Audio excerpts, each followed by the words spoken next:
Now, what did you see? What drew your attention to the sky in the first instance? Well, it was my wife Kathleen who first drew my attention to it. She pointed out something which looked like an aeroplane, but after some time, minute or so, we saw that it wasn't because of the shape, number one, and the lights.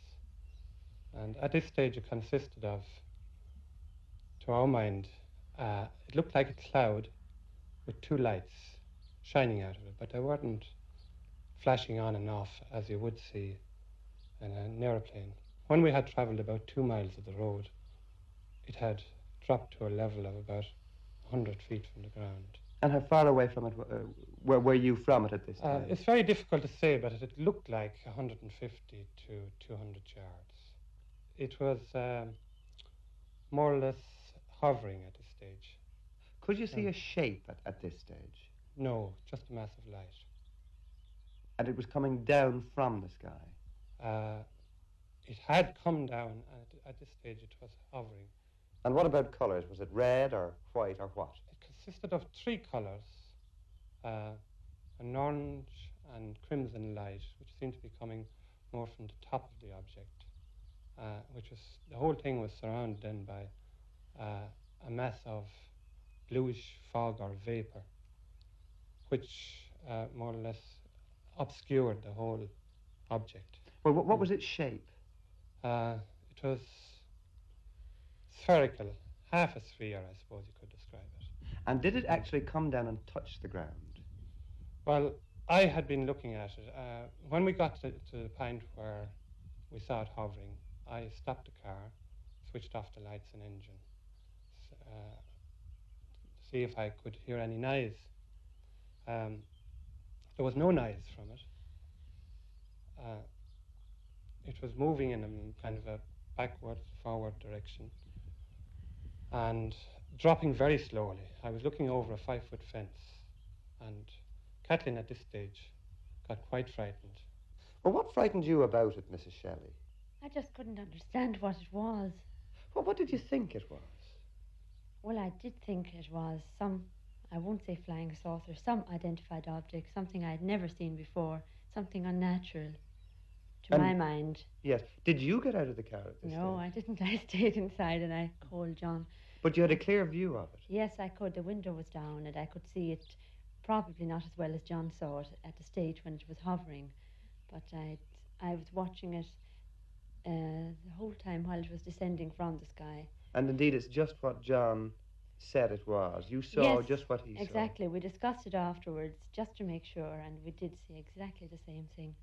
And when your wife called you to get back into the car, had the thing landed at this stage? Well, it was just dropping below eye level at this stage, and my reaction then was to go down after it. And I was just about to climb the fence when Kathleen called me back. And discretion being the better part of valor, you went. I went, yes. Well, now let's just look at some of the possibilities. Do you think it could have been a meteorological balloon or something?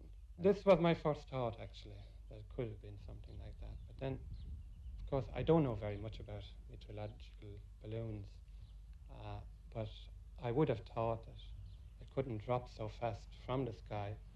It dropped that distance in less than 3 minutes. Or possibly have been 30 feet on the height of a house. Yes. But what about bog mist of some sort? Did this occur to you? It did occur to me, yes.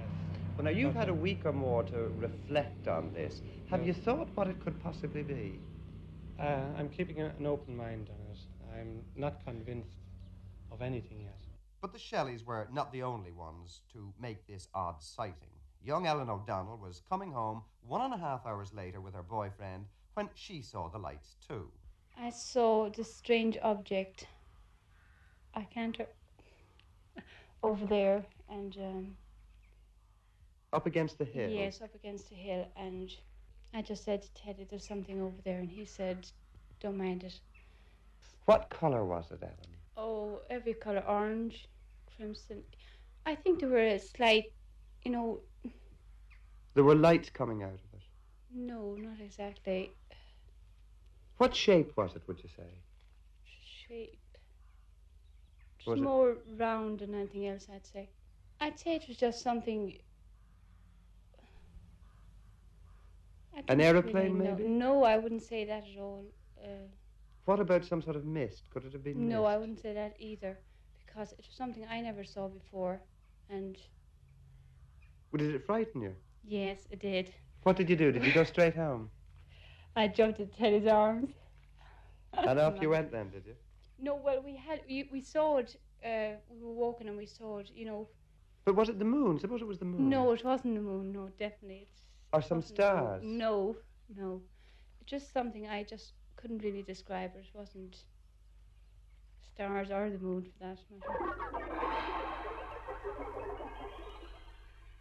It was in this field, not far from the Mullinahone creamery, that the Shelleys saw the object hover.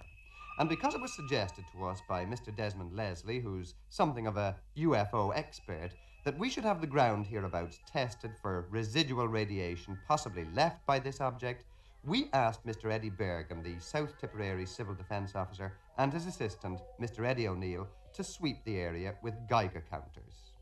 Our instruments recorded no radioactivity of any description. Nothing at all? Nothing at all, no. Not just nothing unusual?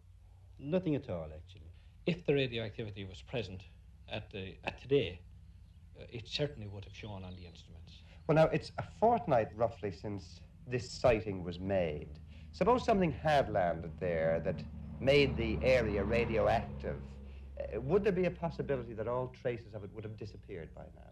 It's quite possible. I mean, it would depend on the intensity of the initial radiations, and we know that radioactivity decays according to a certain law, which is known as the 7/10 law. In other words, if for every 7 multiple of the time, the radiations decrease to 1/10 of their intensity. So that if there was some radiation there, what you're saying is it could have disappeared by now. Well, it could be so slight that it wouldn't be picked up by our instruments. Mr. Bergen, if you'd found anything there, would you have been surprised? I would undoubtedly have been surprised. Mr. O'Neill, would you have been surprised? Well, to be perfectly honest, I think I would have been surprised, yes. But as Mr. Burton says, the instruments didn't show anything. It's possible that an initial radiation there could have decayed over the past 15 days, but as I say, I don't think I expected to find any radiation present.